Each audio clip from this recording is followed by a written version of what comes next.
اس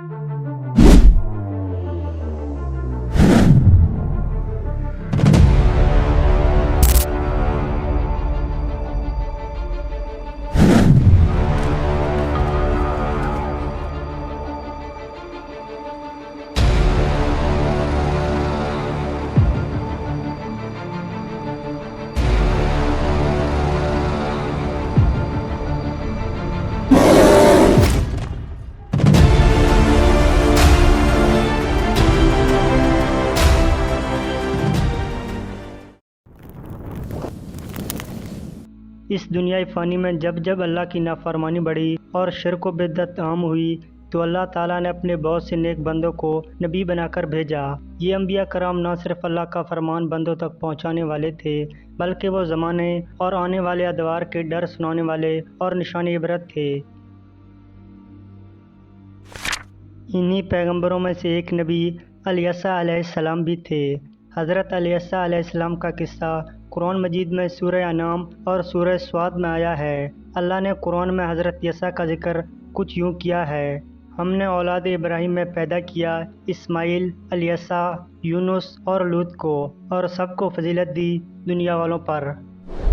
قرآن مجید میں صرف الیسا علیہ السلام کا نام ذکر ہوا ہے جبکہ توریت میں آپ کا تفصیلی ذکر موجود ہے۔ توریت کے باب سلاطین میں حضرت الیسا کا ذکر کچھ یوں ہے: خداوند نے اس سے فرمایا، نکل اور بیابان کی راہ لے اور ابیل مہولا کی الیسا بن صفت ممسوح کر۔ چنانچہ اس نے وہاں سے روانہ ہو کر صفت کے بیٹے الیشع کو پایا جو ہل جوتتا تھا۔ وہ ایلیا سے گزرا اور اپنی چادر اس پر ڈال دی، تب وہ اٹھا اور ایلیا کے پیچھے روانہ ہوا اور اس کی خدمت کی۔ توریت کے اس واقعے کے مطابق ایک مرتبہ حضرت الیاس علیہ السلام جبل حوراب کے ایک غار میں عبادت کرنے کے بعد دمشق واپس جا رہے تھے کہ ابیل مہولا کے ایک کھیت میں حضرت یسوع علیہ السلام کو ہل چلاتے ہوئے پایا۔ آپ علیہ السلام حضرت یسوع کے پاس گئے اور اپنی چادر یسوع علیہ السلام کے کندھوں پر ڈال دی۔ اس واقعے کے بعد الیسا علیہ السلام گھر بار، کھیتی باڑی اور بستی چھوڑ کر الیاس علیہ السلام کے پاس رہنے لگے۔ الیسا علیہ السلام حضرت الیاس کی تربیت میں 7 سال رہے اور 7 سالوں بعد اپنے گاؤں تشریف لے آئے اور خدمت خلق اور تبلیغ دین میں مصروف ہو گئے۔ دراصل حضرت یسوع حضرت الیاس علیہ السلام کے چچا زاد بھائی تھے۔ الیاس علیہ السلام وہی برگزیدہ نبی ہیں جنہوں نے کنانیوں کے مشہور دیوتا بال سے جنگ کی تھی۔ الیاس علیہ السلام کی وفات کے بعد اللہ نے آپ کو بنی اسرائیل کے لیے نبوت عطا کی۔ روایتوں کے مطابق حضرت الیسا کے والد کا نام اختوک تھا جبکہ توریت میں انہیں آموس کا بیٹا بتایا گیا ہے جو حضرت یوسف علیہ السلام کے بیٹے افراہیم کی اولاد میں سے تھے۔ حضرت یسوع کی شخصیت انتہائی پرکشش، پروقار اور باروب تھی۔ آپ اعلیٰ اور نفیس کپڑے پہنتے تھے، بال کٹے ہوئے اور سنورے ہوئے تھے، ہاتھ میں عموماً عصا ہوتا تھا۔ طبیعت میں سادگی اور بے نیازی تھی۔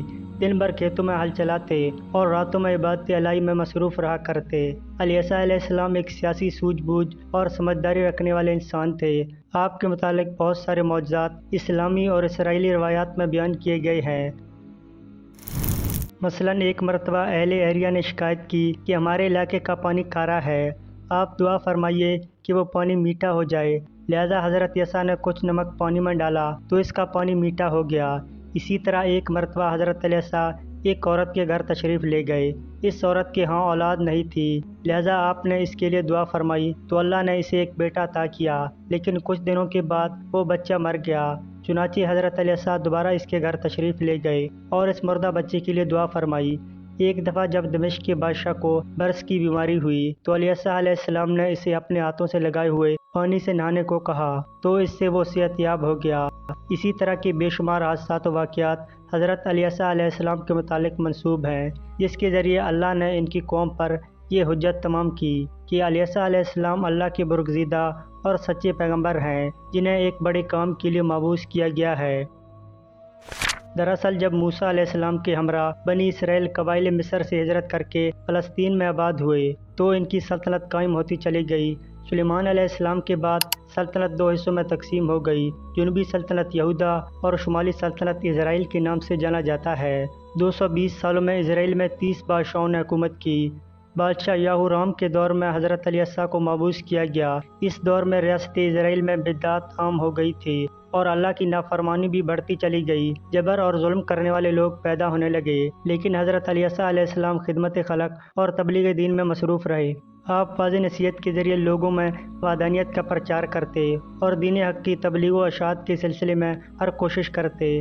اس زمانے میں حضرت علیہ کے ساتھ ایک حیرت انگیز واقعہ پیش آیا جو توریت کے کتاب سلاطین میں موجود ہے، جس کے مطابق ایک مرتبہ حضرت علیہ دعوت تبلیغ کے سلسلے میں بیت ایل کی طرف سفر کر رہے تھے۔ اس دور میں وہ شہر بت پرستی اور برائیوں کا مرکز تھا۔ یہاں کے لوگ باطل دیوتاؤں کی پوجا کرتے اور جو کوئی ان کے معبودوں کے خلاف کہتا وہ انہیں قتل کر دیتے۔ لہٰذا جب بیت ایل کے لوگوں کو خبر ہوئی کہ حضرت یسوع ان کی طرف آ رہے ہیں جنہوں نے دیوتاؤں کے خلاف بغاوت کی ہے، تو انہوں نے کچھ نوجوانوں کو یہ ذمہ دیا کہ وہ حضرت یسوع علیہ السلام کو راستے میں روک دیں اور انہیں تکلیف پہنچائیں یہاں تک کہ وہ واپس لوٹ جائیں اور شہر میں داخل نہ ہو پائیں۔ تقریباً 40 جوانوں کی ایک جماعت شہر بیت ایل کے سرحد پر کھڑے ہو گئے اور انہوں نے حضرت علیہ کا راستہ روک دیا۔ دراصل حضرت یسوع علیہ السلام کے سر کے بال نہیں تھے اور عہد جوانی میں ہی آپ کے بال ختم ہو گئے تھے، جبکہ بنی اسرائیل میں اس شخص کو خدا کی رحمت سے محروم اور دھتکارا ہوا مانا جاتا تھا جس کے بال جوانی میں ہی جڑ جائیں۔ لہٰذا اس بات کی آڑ میں بیت ایل کے لوگ علیہ علیہ السلام اور آپ کی نبوت کا مذاق بنانے لگے۔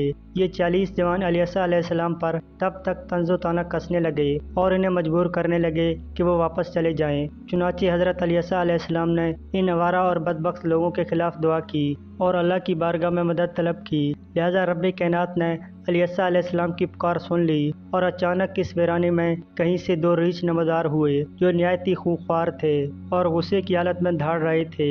ان ریچھوں نے بنی اسرائیل کے ان جوانوں پر حملہ کر دیا جس سے وہ بری طرح زخمی ہو گئے۔ کچھ ہی دیر میں خون میں لت پت نوجوان زمین پر گرے پڑے تھے اور اب وہ ریچھ وہاں سے بھاگ چکے تھے۔